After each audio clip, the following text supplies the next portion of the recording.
Good morning, everyone, and welcome to the final episode of Civic Math. Over the past several weeks, we've traveled through every one of the 13 original colonies.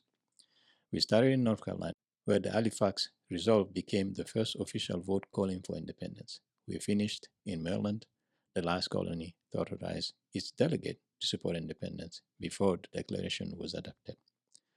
Along the way, we discovered something remarkable. History is filled with mathematics.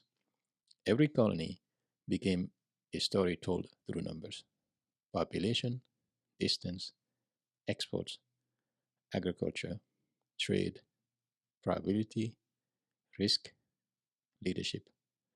And today, we are going to put every one of those numbers together, not to review the colonies, but to understand how 13 very different places became one nation.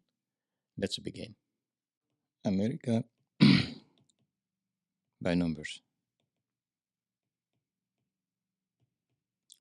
Population roughly 2.5 million. Enslaved roughly 500,000 people. Colonies 13. Declaration signers 56. Coastline about 3,000 miles.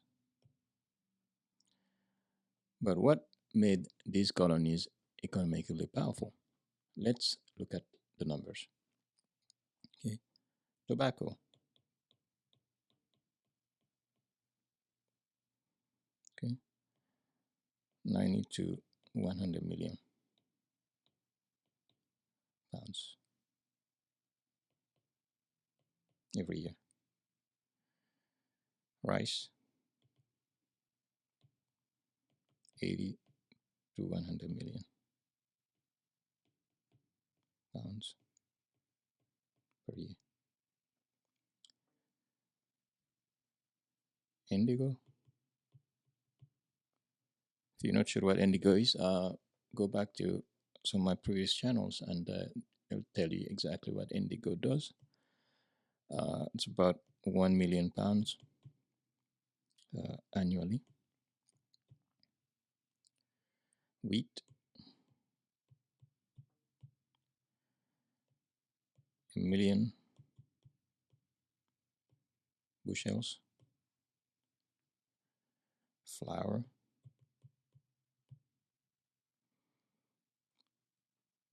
salted fish,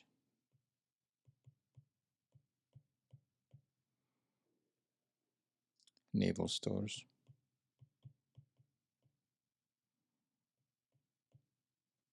okay, timber.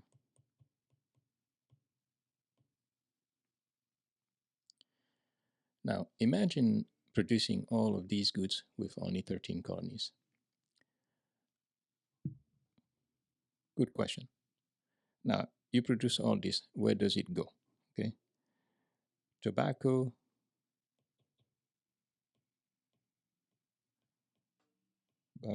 rice, indigo, timber, naval stores. Britain was uh, one of the colony's major trading partners. So all this went to Britain. Okay. Um, Flour, fish, and livestock, all that majority went to the Caribbean. Okay. Rice and wheat went to Southern Europe.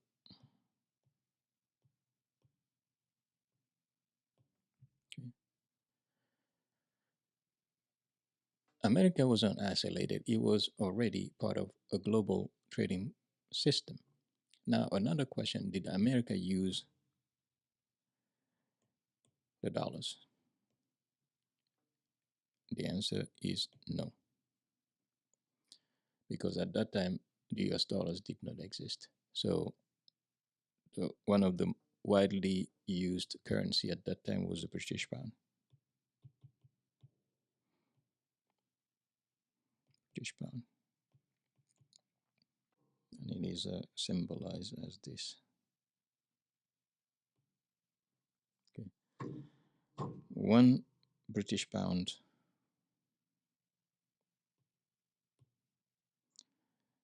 1776 is equivalent to roughly taking everything into inflation, taking inflation into account, equivalent to 213 pounds in 2026 modern British pound. That is the equivalent to about 280 modern US dollars. Okay. So it was not done only with British pounds. Now there were other currencies like the Spanish silver dollar, colonial paper money, barter, and merchant credit. Even buying and selling requires some mathematics. Now, let's talk a little bit about the economies of the 13 colonies. Okay, as we mentioned before, there was large amounts of tobacco, rice, wheat, and so forth produced. Tobacco was mainly produced in Maryland and Virginia. Okay. Uh, Rice was produced in South Carolina. Um, let's see. Massachusetts was specialized into shipbuilding. Was Massachusetts. Pennsylvania was specialized in grains. North Carolina was specialized in the naval stores, namely tar. New York was into commerce, has been and always be in commerce. Every colony somehow depended on others. Uh, the Each of them specialized into specific products, but together they became an economy. That cooperation became one of America's greatest strengths. Now, our journey through the 13 colonies. Let's remember that North Carolina was the Halifax Resolves, Delaware was Caesar Rodney,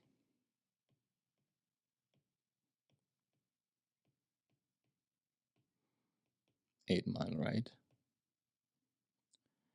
Pennsylvania. One out of every 8 Americans lived in Pennsylvania at that time.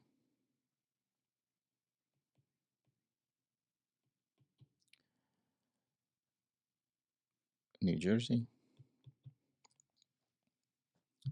the crossroad of the colonies. Georgia, an 850-mile journey to Philadelphia. Connecticut produced a large amount of foods that sustained Washington's army. South Carolina,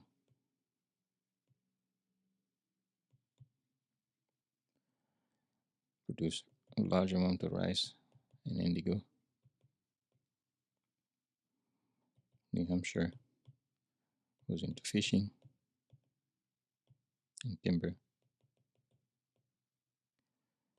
Massachusetts was into shipbuilding. Virginia produced tobacco. New York has its ports. Rhode Island, maritime commerce.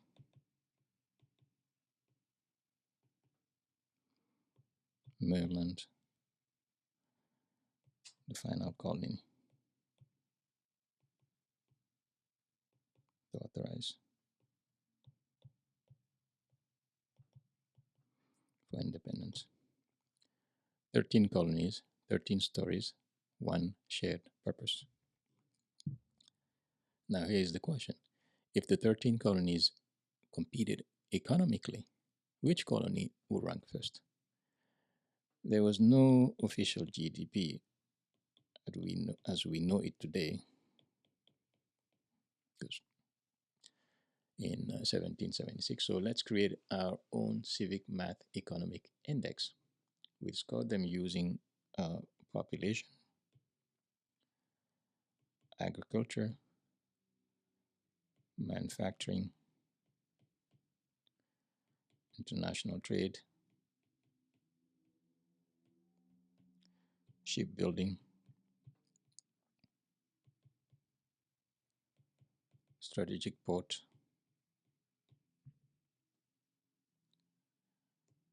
and economic diversity on a 100 point based. Okay. Based on our calculation, and this is a homework for you watching this video, we here at Scitame Learning came with Georgia at 41, Delaware at 45, New Hampshire at 48, New Jersey at 52, Rhode Island at 56, North Carolina at 60, Connecticut at 64, New York at 70, Maryland at 72, South Carolina at 76, Massachusetts at 80, Pennsylvania at 83, and Virginia at 85. Now, how did we come to Virginia at 85? Okay, we ranked Virginia, let's say, in terms of population, 20 out of 20. Agriculture, 20 out of 20. Manufacturing, 8 out of 15. International trade, 14 out of 15. Shipbuilding, 4 out of 10. Strategic port, 10 out of 10. Economic diversity, 9 out of 10, for a total of 85 out of 100. Would your rankings be different? Tell me in the comments again. Like I said, use your own math and come to something that you think is reasonable for 1776. Okay. Of all the numbers we have visited, we stated that there were 13 colonies, 56 people who signed the Declaration of Independence, 2.5 million people actually living in the colonies, 100 million pounds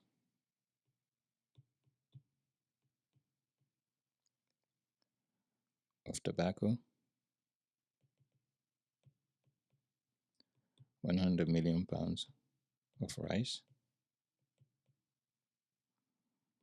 1 million pound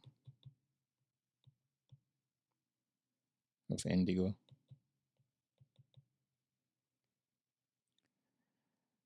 thousands of ships, hundreds of ports,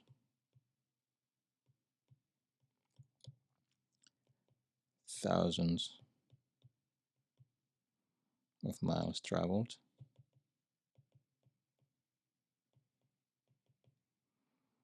millions of acres of land farmed.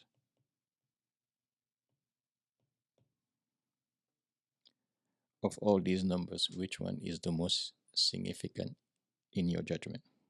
Here at Scitame, we think that the 13 colonies is the most important numbers. Not that the rest of them don't mean anything, but 13 colonies is important. Why? Because without the 13 colonies acting together, nothing would happen. None of these numbers will have really matters if 13 colonies didn't act as one. That's our judgment here. Again, it's debatable. If you concur with us, go ahead. If you don't, go ahead and write your own assessment in the comment section of this video. I have a final question for you. Throughout this series, we've calculated population, again, exports, travel, distances, votes, agriculture, trade, economics, and probability. But there is one calculation only you can answer.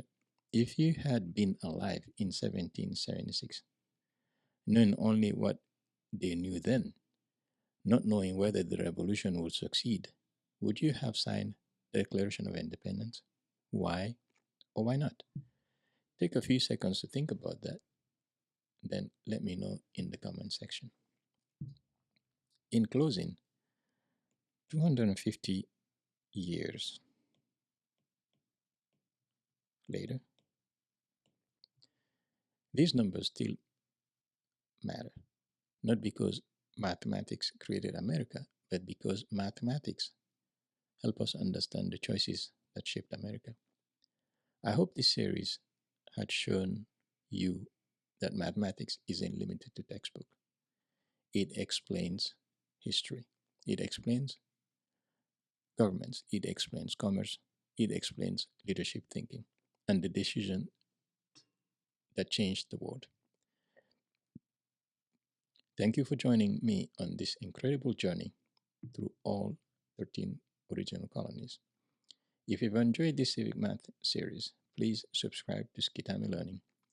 Share this finale with somebody who enjoys mathematics and history, and continue learning with us as we explore new ways that mathematics explains the world around us.